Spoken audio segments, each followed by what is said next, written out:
but our high school students are not getting a shot at them as far as the job fairs are concerned. I find this very annoying, and there's some work to be done there. Well, why isn't there someone there to support that? Is there anybody else there? Sure. The American Friends Service Committee is there protesting it and trying to point out there are other jobs available, but the groups that should be there have not been invited. I can't believe they would refuse to come. So the one modeling school, something like that. The military presence is so overwhelming? Is that no, I think that they're certainly there, and the federal government is paying them to be there because the military desperately needs to recruit these kids. And this is, as far as they can tell, the only job opportunity out there. Let's take another question from you. I want to go back up a little bit. I wanted to ask a question, and maybe it's just a question of integrity, but backing up to the source now. Really, why are we sending our soldiers into harm's way? What I'd like to know is, are these ideals for upkeeping democracy and a free world, or are we sending our soldiers into harm's way that are getting these injuries that we're referring to for capitalist or corporate gains? The revolving door in corporate and government policies tend to lead me to believe that these corporate people that come into government positions are sending our men in harm's way for profit. So, really, where is the trade-off here? And if those military budgets are spent, that's number one. Number two is what makes us any different now of increasing our spending to a 57%. What is our global situation now that's any different than the Clinton administration when he's dropped military spending and the rest of the world followed suit, or majority of our threats that had limited their spending as well, following the American rule. I'm confused there. Well, I think there's a great chicken and egg answer in there somewhere, isn't there? I mean, does the U.S. have such an enormous military because it has to send troops into harm's way abroad, or does it send troops into harm's way abroad because it has a large military? And I think that's a very valid question. If you're going to have a $600 billion military budget, it's very hard to justify it unless you have military actions. And I like to think that's not the case, but I think it probably is the case. I think that in order for anybody or any entity to justify its existence, it has to actually purport and do what it's paid to do. And in a military's case, it's fight.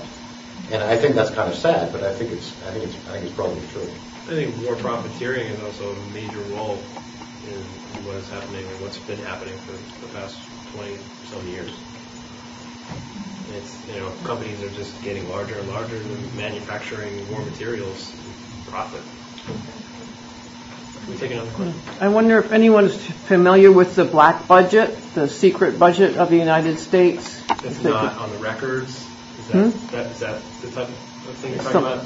It's not it's an broadcasted. Unspecified amount. It's not so broadcasted. Technically no one is familiar with the black budget because no one knows what it is, because it is that unspecified secret amount that no one will know about, and that goes to is it not the CIA? It's another.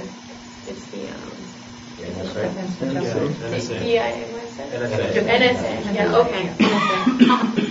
Okay. We have another question.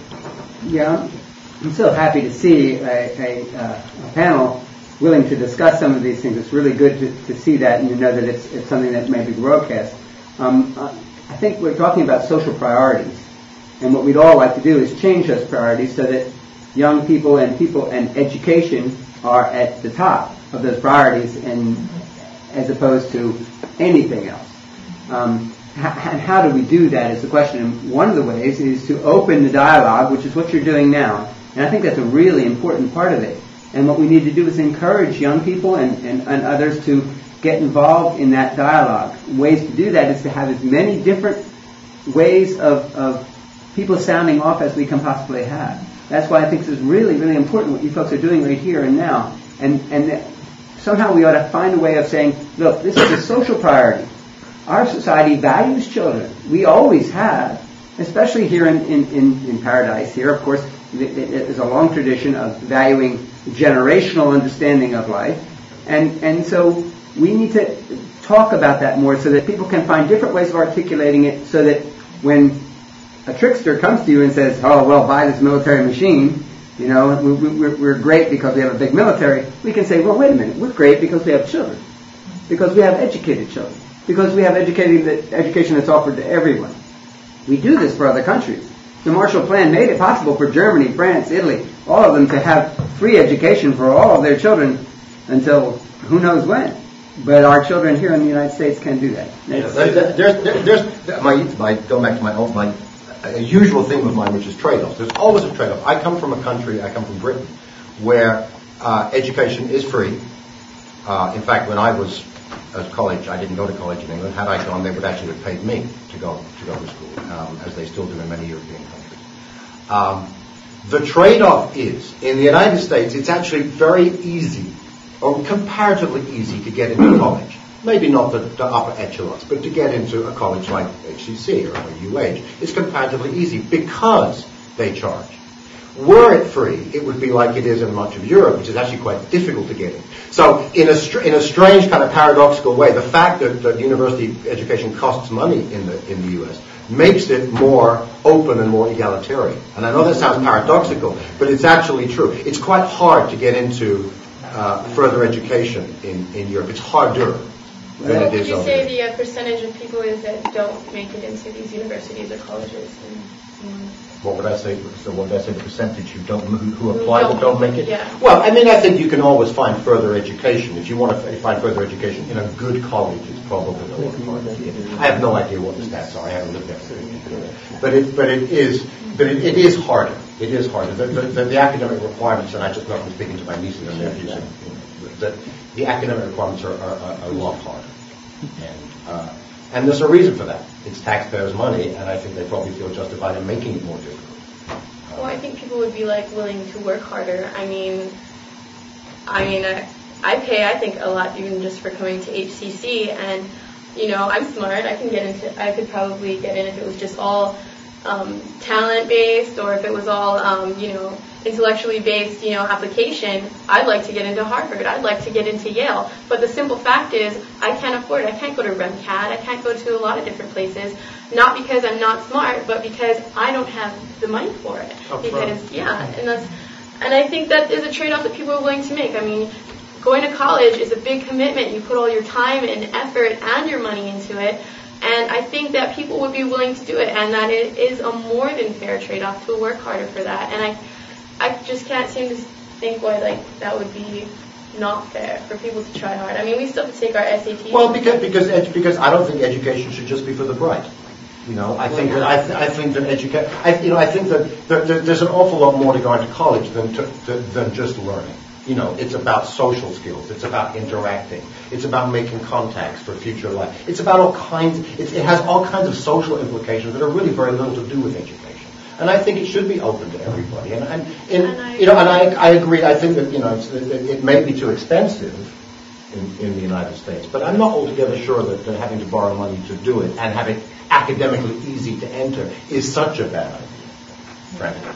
I mean, I think there's a lot of there is a lot of money that goes into scholarships and a lot of things that unfortunately you never hear about and they never tell you about and help you about. But there is a lot of out there. I've known a lot of people who've gotten money through ways that people don't even know about, that are scholarship based and are kind of there's ones that, because people don't know about it, there's so little applicants that it was actually easy for them to get them. And it was 500 there, 200 there, not a lot of money, but it was you acquired a bunch of them. But it's not a broadcast. Yeah, and I got to say, it's costing me for 12 credits, it's costing me $1,000 a semester. It doesn't seem like a whole bunch of money to me. I mean, maybe it's easier for me to say that, but I don't have any money either. But $1,000 to borrow seems, a relative bargain. Now, I know that's HCC and not UH is more expensive. Well, nowadays it's not bachelor's. You have to get your master's and keep the education going. So once you come out, you're $100,000 plus in debt, and it's impossible to get ahead. Yeah, and I mean, if you look at the discretionary income of the people here living just in Hawaii, there's not that extra. Like, there really is as much equity. Really? I know. Is there anything left after bills and stuff? I mean, the majority of people here are living on less than $50,000 a year. Okay, I think we have to take a question back in the back. Well, it seems like, I mean, this argument doesn't seem, there's a loophole, there's a flaw here. And the flaw is that in this country, what we're saying is that there's a filter that the children have to go through, which is economic, before they get to the filter of being accepted at university because of their grades. There's still a filter here that you have to pass exams to get into college. But you do that after you've been through the filter of your economic status. So, I mean, what's the argument? Do we have an economic filter first before the other filter? I don't think the filters are as rigid. The academic filters are not as rigid in the U.S. as they are in Europe. But you did say that further education would be available for those who seek it in your country. Yeah, I mean, but not necessarily at the university level. It might be at a community college level, or at what as they call technical colleges.